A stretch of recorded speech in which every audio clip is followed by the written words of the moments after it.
You're listening to Reset. I'm Sasha-Ann Simons.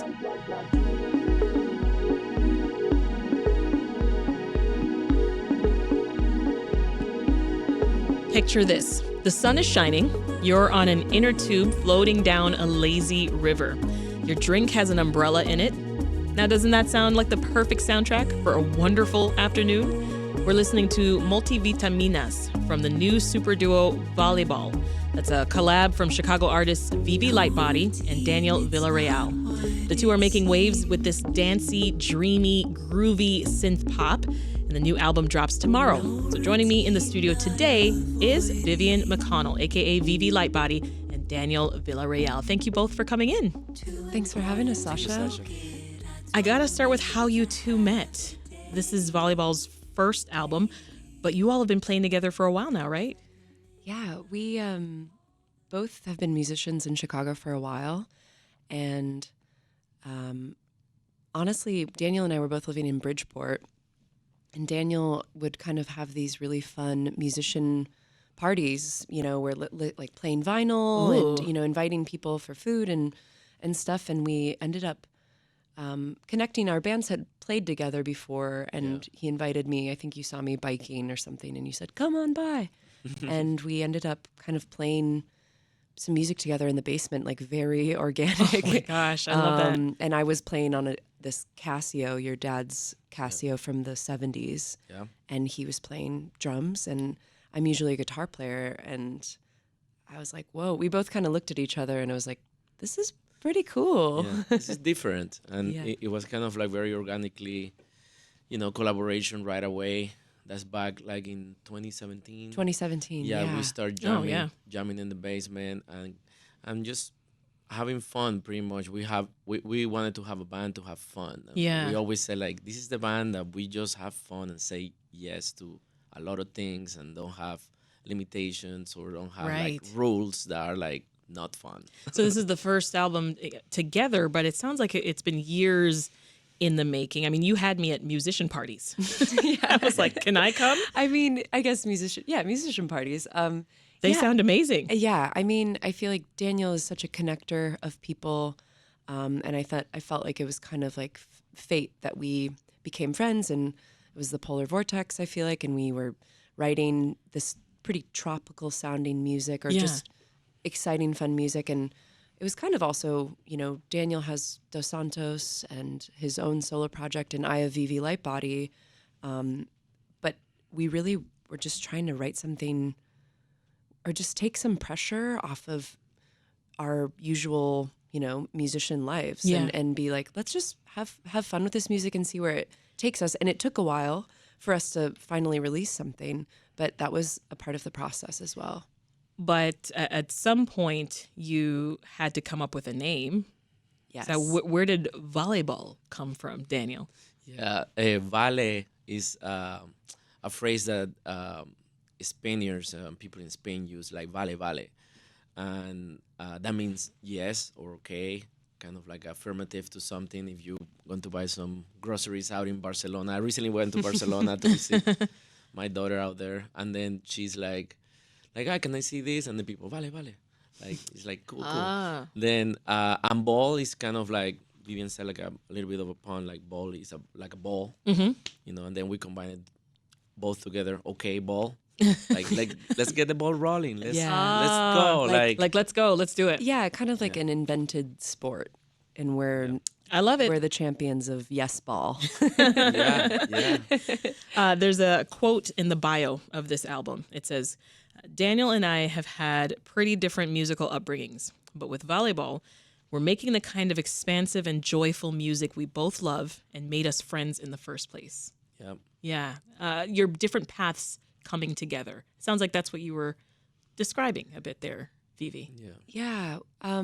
You know, I grew up in rural Illinois, and I've lived in Chicago for 10 years. And it's actually funny, Daniel lived in rural Illinois as well, on the same road that my grandparents lived on in Harvard, Illinois, which is just, Wow. it's kind of wild.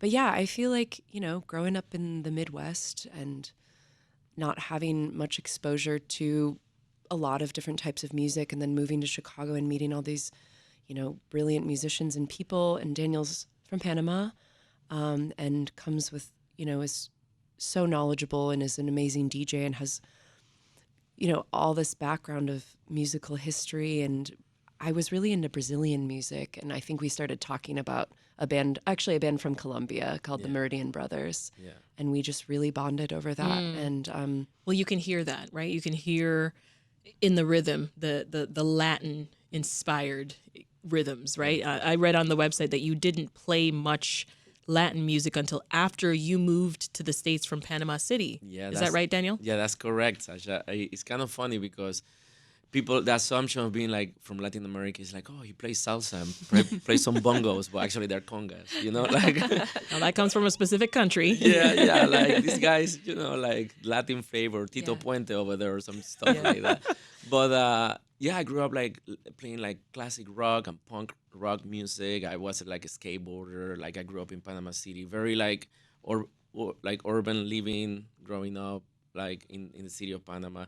Then I wasn't exposed to play like Latin music until I moved to Chicago, and I started. I'm founding member of this psychedelic cumbia band here in Chicago. It's called Dos Santos, and then I started like listening to some South American chicha music, and I was very right away like hooked into it, and just kind of like went through a rabbit hole of all the Latin psychedelic cumbia style stuff. But then I just learned it here in Chicago.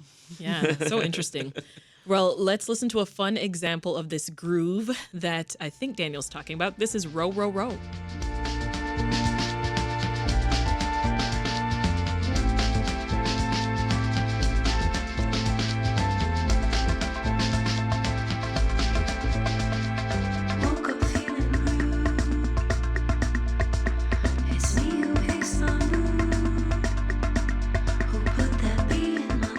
All right, so this album makes me want to dance, but Vivi, it also gives me the feels.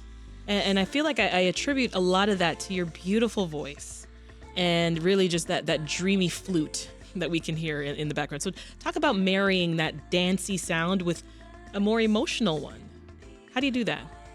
Yeah, well, it's easy. No, that's a really good question. I mean, my solo project, Vivi Lightbody, is very much emotion. It's a super emotional project. It's me kind of expressing my feelings in a very direct way. And so it felt so fun for me to be able to, write songs that were, maybe on the surface about dolphins or a breakup at a sushi restaurant or Row, Row, Row, which is about being in a rowboat. And so I kind of wanted to write these songs that on the surface are simple, but then also kind of tell a story and maybe are a little more, not so directly emotional, if that makes sense. But if you really do listen, there's like a lot of love and tenderness and heartbreak. And yeah, it was a really fun process for me and kind of a new songwriting style. Yeah, I found that interesting, putting the two together, because you wouldn't necessarily expect that. Right. And I think also like being in kind of an indie band indie project, I don't get to make people dance. And so this project, we were like, we want to make songs that people want to move their bodies to. And that felt really important. And that was kind of like, at the end of the day, that was a huge goal of ours. That's a good point. Now that you can make people dance, how do you feel? So good. Yeah, it feels good. Dancing is really cool. And Valebol is making pop music, and by that I mean it's energetic, it's accessible, it's inviting, and it's similar in a lot of ways to some of the biggest songs and artists that are out today. But I think in your case, you stand out when it comes to the complexity, and I'm curious if that was intentional. Like, did you set out, Daniel, to expand what you hear pop music sounding like today? Yeah, we didn't like purposely like trying like to make it complicated, but kind of like friendly with what, like you said, like for the pop ear, I would say. Yes. Like something like easy to listen, like the breeze, like how our bio describe it. We're a breezy band, Breeze pop. breeze pop. Breeze pop. Yes, and then, but yes, all these polyrhythms and all these things that make you dance without losing, without getting too technical, without losing like the groove. That's probably in our minds for sure, part of the pop element of the writing of our tunes. So I want to talk now about the synths in this album. Vivi, I understand that writing music with a synthesizer, that was just foreign to you. So do you find using new tools helps to sort of unlock maybe a new side of your creativity? Absolutely. When I started to play on this little tiny Casio, my fingers barely fit on it, but it really did open up or, unlock something for me. And I think, I'd been writing songs on guitar for 10, 15 years, and I needed something to shift, to open up new melodies and also kind of like simplify a little bit, and be okay with writing songs that have maybe 3 or 4 chords and they don't have to be too complicated. But then working with Daniel, it really like inspired me to honestly explore on the instrument, and it felt so fun, and making the record was so fun because I was more synths, and everybody was like, more. Vivi, hold on. It's too much too synth. many synths. And I'm like, there can never be enough. No, but it was awesome. And I feel really a lot more connected with the synthesizer keyboard than I ever have before. So, Well, I'm ready for another song. This is the hit single off your self-titled album. It's Ne touche pas. I thought you'd understand. Don't touch me there. My heart is feeling bare, and have things flown off the handle. Okay, spoiler, this is my favorite. This is my favorite. How did this one come together, Daniel? You mentioned in your album cover that this one's the party starter. Yeah, it's party. Get the party started. Well, it came with rhythms, with the drums, and for sure, like me and Vivian just thinking about like grooving and not being like too fast, not too slow, just like medium tempo right there. Coming up with these rhythms ideas that goes with the melody, like Vivian mentioned before. Like she's getting very comfortable and exploring other sounds out of her synthesizer playing, and that is one of a good example of that song, Ne touche pas, like holding the keys, and she's getting better and better. We have to say that. I have. Then her left hand does the bass, and the right hand does the melody, and sometimes she has another hand. I call her the octopus. And she has pedals, and then she bring out the flute, and she keeps singing, and Incredible. Yeah. and it keeps going, and people is like, wow, you just 2 people. It's like, it's actually Vivian octopus. Daniel and the 3 Vivis. Yeah, the 3. And this one, Ne touche pas, is really fun because you were reading it as kind of French, Ne touche pas. As soon as I saw the title, I thought Ne touche pas. Right. Like, And do not touch. That's what it was, right? It means do not touch. And then it was really fun because I had Daniel write the set list, and he wrote it as kind of like the Spanish phonetic spelling. And we were like, wow, did we just make up a language? This is so cool. And it all started because that was Ne touche pas was written on a label of a Instapot. Oh my goodness. So it's like, don't touch. I'm on the dance floor. Don't touch. I see. Yeah, Yeah. too hot to touch. That's right. Right? Yeah, Yeah. that's what I picked up from that as well. Another thing I noticed listening to this album, Daniel, is that the mix of live drums and the synthesized drums, right? So how does that sound translate then in a live setting?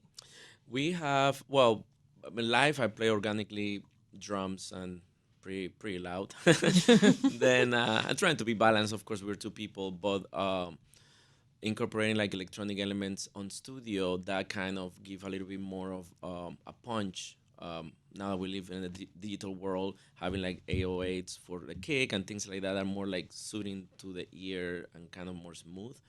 Live, we can add something with a drum pad that can emulate that. A lot of people do that. We haven't gotten there yet, but I like to get things organic to be honest, not think too much about like you depend of some kind of electronic to make music happen. Of course, we depend on keyboards and this kind of thing, but not like a whole thing that kind of like a playback Yeah. thing. Like I always think about that, which will help, but at the same time, trying to be as organic as possible. Yeah, and it just gives me an old school feel too, right? The real instruments Yeah. in real time. Yeah. You've got an album release show in June at Thalia Hall. Walk me through preparing your set, Vivi. Yeah, I mean, we have been playing kind of the same songs for a while, so I think maybe we'll debut some new songs, but we're so excited. We're going to be in the round for that one, so the audience will be able to be around us, which I'm so nice. excited for because I'm doing a lot up there. Daniel's doing a lot. He's playing congas, he's playing drums. Well, you're being an octopus. Exactly, yeah. And so I'm excited for people to kind of be on the floor with us. But yeah, we're so excited. We have amazing openers. We have Carlisle, who does synth pop as well. She's amazing. And then Elizabeth Moen is going to open the night. Nice. I think is Friend of the show? Yes, yeah, and one of my best friends. And so yeah, we're just so excited for that. And it's going to be a real celebration, I think. And I think it was ambitious to book Thalia, but we kind of, our band was writing songs in Pilsen and Bridgeport for a while, and it feels really good to kind of like honor that area. So, yeah. I think it was a great idea. Thank you. If you ask me. Well, leave us with this, and I want to hear from you both. As we're in this celebratory mode that you mentioned, I mean, what's next? You first, Daniel. Yeah, I think like playing more shows live and getting the people to know the music through our live shows. That would be next. Yeah, and I think, we're really excited to have, we have vinyl, and we picked it up today. We're excited for, volleyball's been so Chicago, and we're really excited for it to, reach other parts of the country and the world. So, It's exciting. yeah. That's Vivian McConnell and Daniel Villarreal, the two genius minds behind Valebol. Their new self-titled album drops tomorrow, so mark your calendars because they will be performing the album live on June 7th at Thalia Hall. Thank you both so much. Thanks for having us. Thank you so much, Sasha. All right, one more before we go. This is Trajitos Verditos. Yes.